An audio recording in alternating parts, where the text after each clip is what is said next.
Assalamualaikum warahmatullahi wabarakatuh. Hari ini kita bahas bagaimana cara mendapatkan rezeki tanpa batas. Dengarkan ini sampai habis agar tidak ada kekeliruan. Tidak semua orang yang bekerja keras itu hidupnya berkecukupan, dan tidak semua orang yang hidupnya sederhana itu kekurangan. Ada sesuatu yang tidak terlihat, tapi sangat menentukan. Mari kita bahas kisah nyata tentang seorang yang hampir menyerah dalam hidupnya dan bagaimana perubahan kecil mengubah segalanya. Ada seseorang yang bernama Ahmad. Yang pertama, hidupnya biasa saja, tidak kaya, tapi juga tidak pernah benar-benar tenang. Setiap hari, ia bangun pagi, berangkat kerja dengan harapan yang sama. Semoga hari ini cukup. Tapi kenyataannya selalu kurang.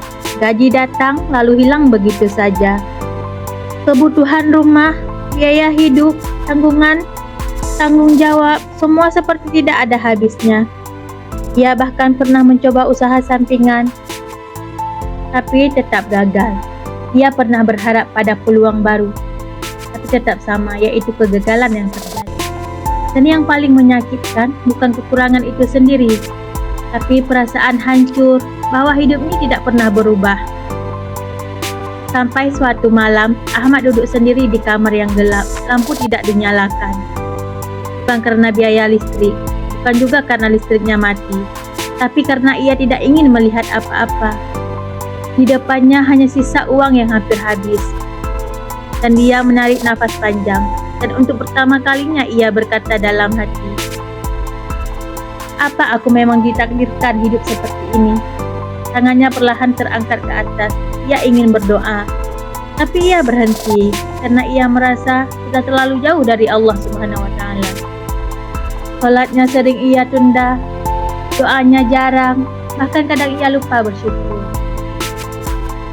Malam itu bukan hanya dompetnya yang terasa kosong, tapi hatinya juga kosong. Dan keesokan harinya, Ahmad mendengar sebuah kajian singkat. Dia tidak sengaja lewat di depan itu, lalu dia berhenti. Dan yang ia dengar adalah, "Jangan-jangan rezekimu tertahan bukan karena kamu kurang usaha, tapi karena kamu lupa meminta ampun." Ahmad terdiam. Kalimat itu sederhana, tapi seperti menghantam langsung ke dada Ahmad. Ia mulai mengingat berapa banyak kesalahan yang ia lakukan, berapa sering ia mengeluh, berapa kali ia menunda ibadah. Dan saat itu, ia tidak menyalahkan keadaan lagi. Ia menyalahkan diri sendiri. Ahmad tidak langsung berubah jadi orang hebat. Ahmad juga tidak langsung berubah menjadi orang alim. Tidak. Itu semua butuh proses. Besoknya ia hanya melakukan satu hal kecil, yaitu dia beristighfar setiap di jalan, tempat kerja, dan dia beristighfar sesering mungkin. Sampai-sampai waktu ia istirahat, ia gunakan untuk beristighfar. Pelan-pelan, lirih, tapi terus-menerus. Awalnya terasa aneh bagi Ahmad. Mulutnya mengucap, tapi hatinya kosong. Hari pertama, kedua, dan seminggu kemudian tidak ada perubahan. Ahmad tetap sama. Ahmad merupakan orang yang sama, yaitu orang yang kekurangan. Bahkan ia sempat berpikir untuk berhenti, tapi entah kenapa ia tetap melanjutkannya. Karena untuk pertama kalinya Ahmad merasa sedang mencoba mendekat dan hatinya tenang. Namun hidup itu tidak langsung membaik. Justru malah datang ujian lain. Penghasilan sempat menurun, masalah baru pun muncul. Dan di titik itu ia hampir menyerah. Tapi kali ini berbeda. Ahmad tidak langsung berhenti beristighfar. Dia tetap berdoa walaupun dalam keadaan sulit. Ia tetap ingin mengetuk pintu yang sama, pintu langit. Sampai suatu hari bukan uang yang datang lebih dulu, tapi ketenangan. Untuk pertama kalinya, ia merasa cukup walau belum banyak. Dan di titik itulah hal-hal kecil mulai berubah. Orang-orang lama menghubungi Ahmad. Peluang kecil datang kembali, lalu berkembang.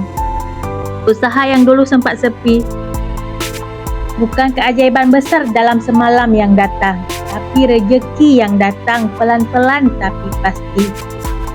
Dan di suatu titik Ahmad akhirnya mengerti, selama ini bukan rejeki yang menjauh, tapi dirinya yang menjauh dari Allah. Bukan pintu langit yang tertutup, tapi hatinya yang belum benar-benar mengerti. Sahabat, kalau hari ini kamu merasa hidupmu sempit, mungkin bukan karena kamu kurang berusaha, tapi karena adanya yang perlu diperbaiki. Mulai hari ini, yang paling sederhana, ayo kita lakukan istighfar dan doa yang tidak pernah putus. Karena bisa jadi perubahan dalam hidup kita dimulai dari satu kalimat yang kecil, yaitu istighfar, ataupun kamu bisa memulainya dengan berselawat kepada Nabi. Usahakan apapun yang kamu ucapkan itu setiap hari dan terus menerus. Mungkin awalnya aneh, tapi yakinlah kepada Allah SWT. Tidak ada doa yang ditolak, hanya doa yang ditunda. Teruslah merayu membujuk agar Allah dengan senantiasa memberi kita peluang untuk mengabulkan doa-doa kita. Jika kamu merasa ayat-ayat ini cocok untukmu, share, siapa tahu temanmu membutuhkan. Assalamualaikum warahmatullahi wabarakatuh.